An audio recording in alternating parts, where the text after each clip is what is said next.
Sud Radio, la France dans tous ses états, les perles du jour. Dans la famille des politiques condamnés, Perico, je demande Patrick Balkany qui a livré une interview au magazine Marianne en début de semaine. Mais une question et une réponse surtout ont retenu votre attention. Oui, Patrick Balkany, dont on a connu un petit peu les facéties, les épisodes.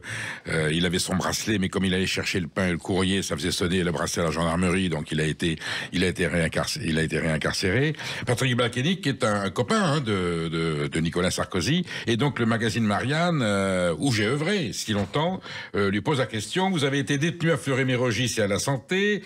L'administration pénitentiaire a hésité entre les deux prisons pour l'incarcération de Nicolas Sarkozy. Laquelle avez-vous préféré? Comme si on parlait d'un hôtel ou d'un séjour au Club Med. Et Patrick Balkany répond, c'est merveilleux: à Fleury, l'avantage pour un amateur de foot comme Nicolas, c'est que vous pouvez assister depuis votre cellule à des matchs tous les matins et tous les après-midi, toujours les mêmes, Afrique noire contre Maghreb.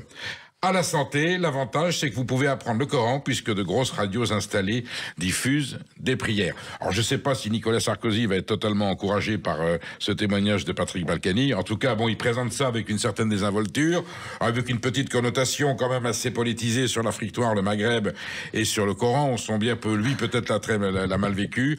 Et puis, bon, après tout, ils pourront peut-être se parler. Et on demandera ensuite à Nicolas Sarkozy comment il a vécu son séjour à la Santé. Est-ce qu'ils resteront le même temps que l'un que l'autre? C'est vrai que c'était étonnant de voir Balkany rentrer en prison et pourtant il y est allé. Et là, aujourd'hui, c'est un ancien président de la République. On monte en grade dans l'incarcération des hommes politiques. Ça veut dire que nous avons encore quelques failles dans le comportement de nos élus par rapport à la loi. Et c'est comme ça.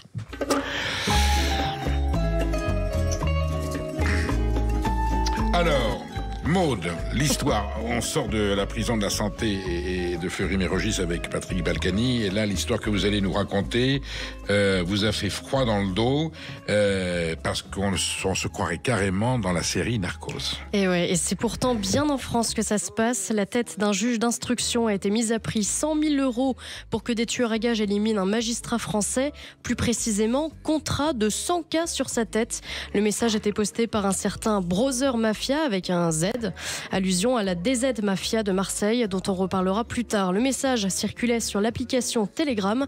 Le juge visé a depuis été placé sous protection judiciaire. Ça me rappelle un film avec le juge Michel quand le juge d'instruction avait été... Est-ce que les auteurs du message ont été retrouvés? Oui, après plusieurs mois, les enquêteurs sont parvenus à identifier deux hommes d'origine brésilienne, âgés de 21 et 36 ans. La police soupçonne une tentative de vengeance des malfrats suite à une affaire de proxénétisme. Les auteurs du contrat sur la tête du juge d'instruction sont mis en examen pour association de malfaiteurs en vue de commettre un assassinat. Ils risquent jusqu'à 10 ans de prison et 1 million d'euros d'amende. Alors justement, c'est la première fois que ça arrive en France cette année. Ah non, pas plus tard que la semaine dernière. Un tueur à gages de 23 ans engagé par la DZ Mafia a été écroué après avoir commis un règlement de compte. Et là, la somme peut vous sembler dérisoire. La prestation ne coûtait que 15 à 20 000 €. Alors la leçon de tout cela, c'est que premièrement, ça coûte moins cher en France de commanditer un assassinat que de s'acheter un appartement, voire même parfois une voiture. Deuxièmement, ces offres, ces contrats sont publics sur les réseaux, les plateformes. C'est dire le sentiment de toute puissance de certains gangsters, Perico. Alors c'est pas seulement froid dans le dos, c'est carrément glaçant comme récit. Si maintenant on en est là, bon, allez, vive la France.